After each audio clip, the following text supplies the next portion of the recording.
Hi guys, so to prepare for today's video, my kids were being helpers, and along the way we got talking about today's topic, and they were asking me, Dad, what are you going to talk about? I was trying to explain to my children who are aged 7 and 5 the concept of debt, okay?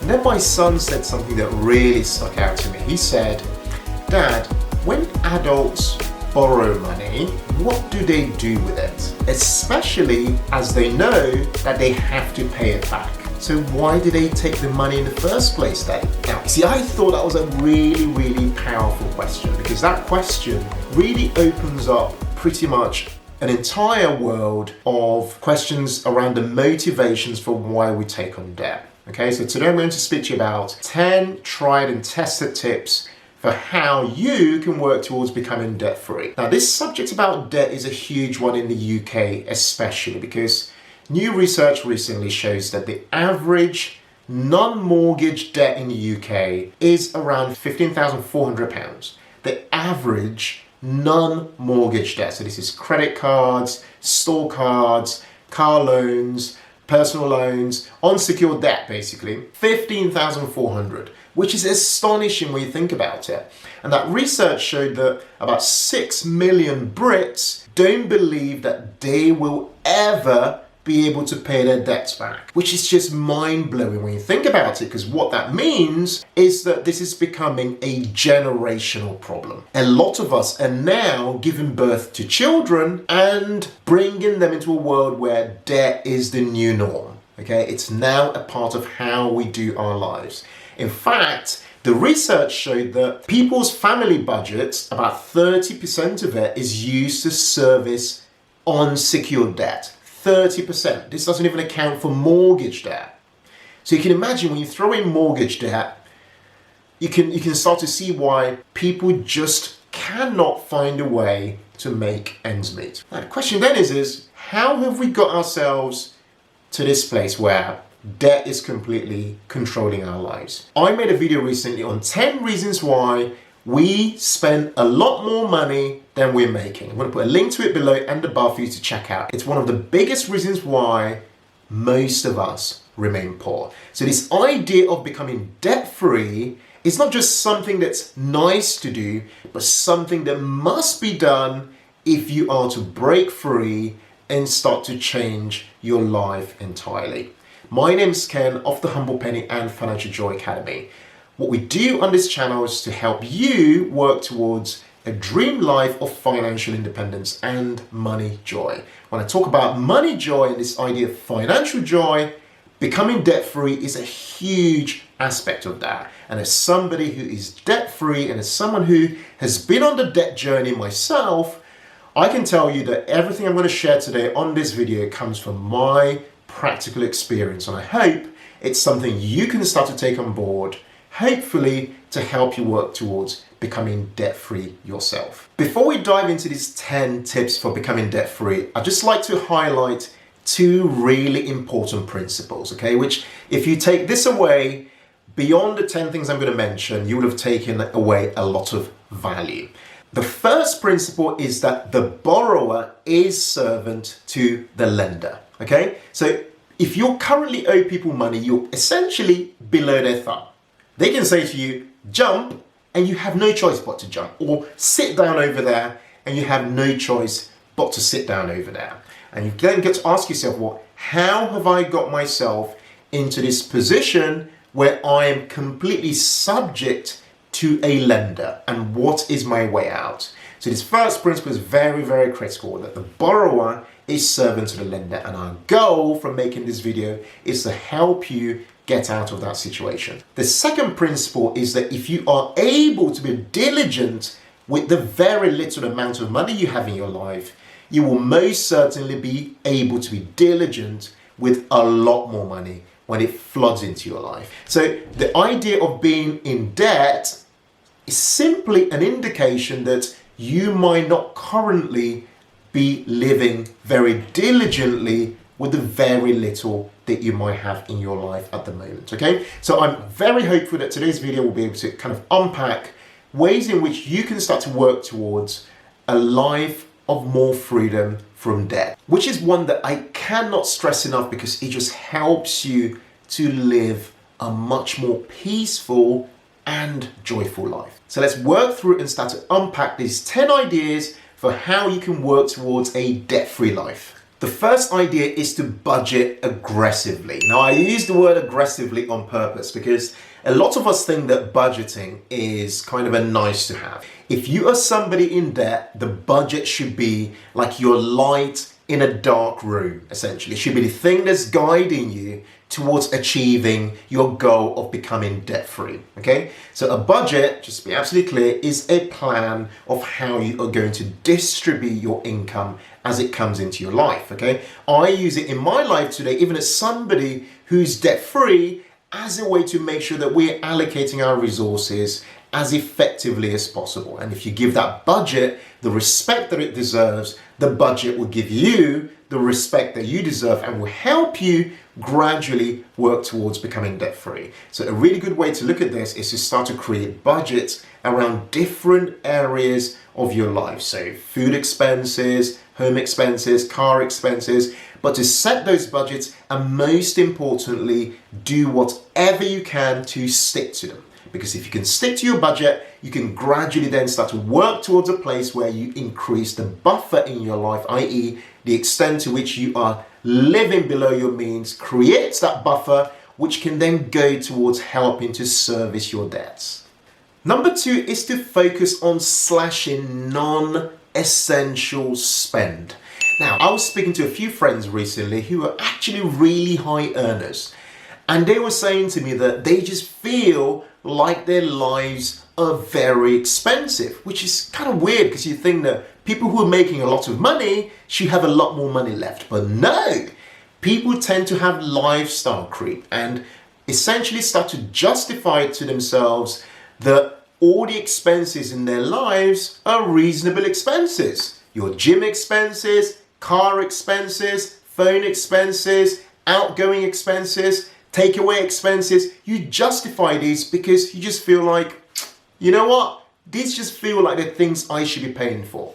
So a good way to start to work towards debt freedom is to do an audit of your expenses and analyze them into 2 buckets, essential spend and non-essential spend. And what you want to do is to be absolutely strict on categorizing the right expenses as non-essential. Because if you're able to do that, you can then take a pen and paper and go, that expense needs to go, that expense needs to go, or that expense needs to be reduced. Because if you can reduce your non-essential expenses and focus your priorities on the essential expense, then you can start to create additional buffers that you can put towards paying down your debt. We recently made a video called 10 things to stop paying for now that you should make sure you check out. I'm going to put a link to it below and above. That video highlights examples of non-essential items that I believe are stopping you from becoming debt-free. And if you can target those and get rid of them, you can find yourself working towards that possibility of becoming debt-free soon. Number 3 is to use the envelope system. So this is another take on the budgeting idea, but one that forces you to actually move away from using digital ways of paying for things to actually using cash and putting them in envelopes. So the idea here is that you have different envelopes that are used to represent the key expense areas in your life. And you take out the exact amount of cash that you need for these various expenses and you put them in the envelopes, and those amounts are all you'll focus on spending every single month as a way to help you essentially keep away from overspending and commit any excess cash you have towards paying down your debts. Number 4 is to make extra money. Now this might sound really obvious, but one of the biggest reasons why a lot of us cannot service our debts is because we just don't make enough money to be able to service those debts, okay? So this is a really interesting one because you can make this as fun as you want. One thing I find that really helps with being able to make this interesting enough is to gamify it and turn it into a bit of a challenge. So set yourself some extra income goals. So for example, you might say, that next month you might want to make an extra £200 to £300 per month. The challenge then becomes seeking out interesting ideas that might help you achieve that goal towards helping you pay down your debt. It might be that you do extra hours at work, or it might be that you explore side hustle ideas online or offline that will help you be able to generate some extra money. I'm going to put a link below to a video we did recently called 12 Best Side Hustle Ideas to Explore Today. I'll also put a link below and above to a recent one we did about 9 best ideas for generating an extra £1,000 per month. Feel free to check those out, but making extra money is certainly one really good way towards working towards becoming debt-free. Number 5 is to make overpayments. A lot of people have debts that they've ignored and focus simply on making the minimum monthly payments that are required to service those debts, which is totally the wrong thing to be doing, okay?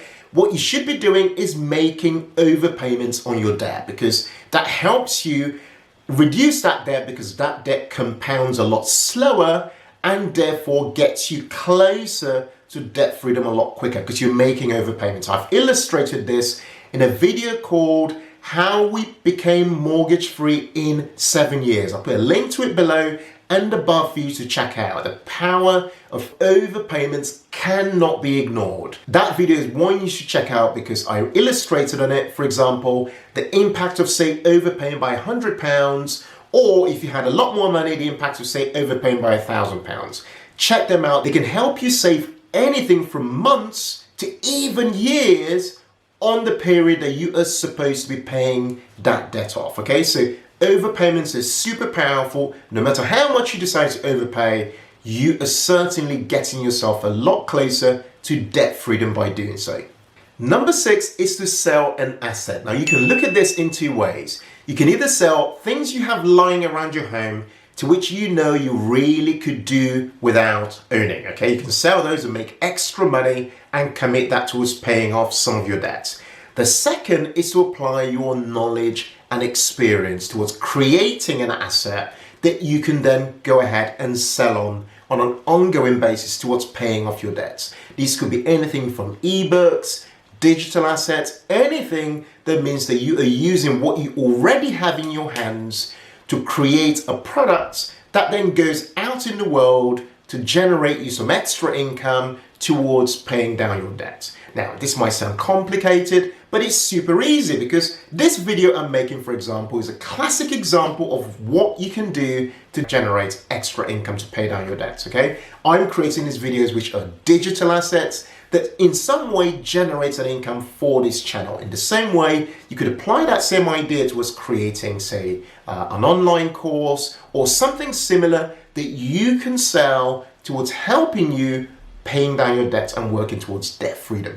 Number 7 is to apply the debt avalanche method, which is where you make a list of all your debts and you make minimum payments on all of them except for one. So you pick the one with the highest level of interest and you focus all your excess amounts of money on paying down that particular debt with the highest level of interest.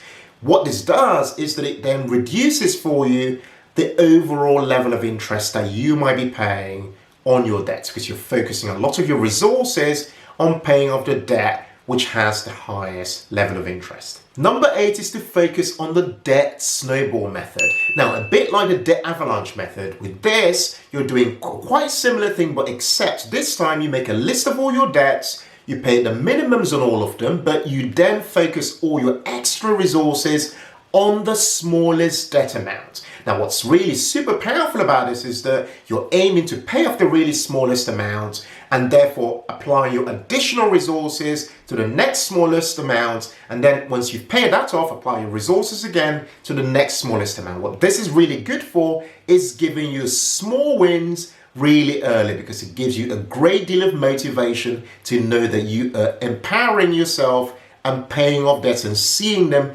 disappear gradually one after a time. But it will be down to your personality and which one you find to be most suitable, whether it's the debt avalanche method or the debt snowball method. But personally, I prefer the debt avalanche method because I'm one to focus on the highest interest debt and hit that first before I then move on to the next one with the highest level of interest. Number 9, and this one applies to mortgages, is to remortgage your debt. There are a ton of people out there with debts that they know they can get a lot cheaper, but who have just not found the time to go out there and do the work of finding themselves much cheaper deals. This is such an easy win because it's one that you can actually do today and start to see results, okay? Any change in the rates that you are paying for your debt, provided that changes downwards, will help you work towards becoming debt-free a lot quicker. You can also apply this idea to other types of debt you have, which you might be able to consolidate as a way to get your overall interest expense on all your debt a lot cheaper. Number 10, and this is by far the biggest change you can make for more permanent results, is to focus on a lifestyle change. Now, here's a question that you should absolutely make sure that you can answer.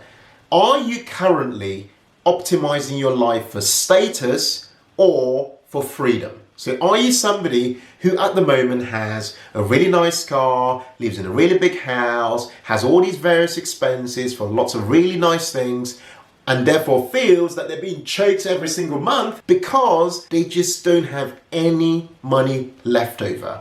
Or are you somebody who is cutting down in every aspect of their lives, cutting down on their car expense, their home expenses, their food expenses, but doing that because they are essentially trying to buy back their freedom, okay? The difference between these two extremes is that the person who is optimizing their life for freedom has a great deal of self-awareness and knows exactly what they want and don't have their lives being driven by the actions of other people potentially. Because a lot of us in society do exactly what we see other people doing. We see people with nice cars, we want nice cars. We see people going on really nice holidays, we want nice holidays too, whether we can afford them or not. We put them on our credit cards. So this idea of a lifestyle change is a very gradual one, and one that begins by asking yourself some really, really important questions. Like the things you have, for example, in your life at the moment, why do you have them? If you've got a really nice car, ask yourself, why do I have this nice car? If you're paying for particular expenses that you know you can do without, ask yourself, why are you paying for those expenses? The goal is to live minimally and work towards creating a very simple and yet enjoyable life. One which is countercultural to the way that most of our consumerist society currently lives. Guys, I really hope you've enjoyed this video today on the 10 tried and tested tips to help you work towards becoming debt-free. Debt is a massive problem, and I know it's something that without a doubt is likely to be affecting you in your life today. So please let me know in the comments if you are currently affected by debt and what it is exactly you are struggling with on your journey to becoming debt-free. You know, what are the things that are, in your way? What are the challenges you're facing? Please let me know the practical challenges in the comments, and I'd be more than happy to share my personal perspectives to help you work towards becoming debt-free in the near future, okay? Thank you so much for watching. If you've liked this video, please hit that like button below. If you're new to this channel, don't forget to subscribe and hit that notifications button because we publish content twice a week on a Tuesday and Thursday. Thank you guys, thanks for watching, and I'll see you soon on our next video. Take care and bye for now.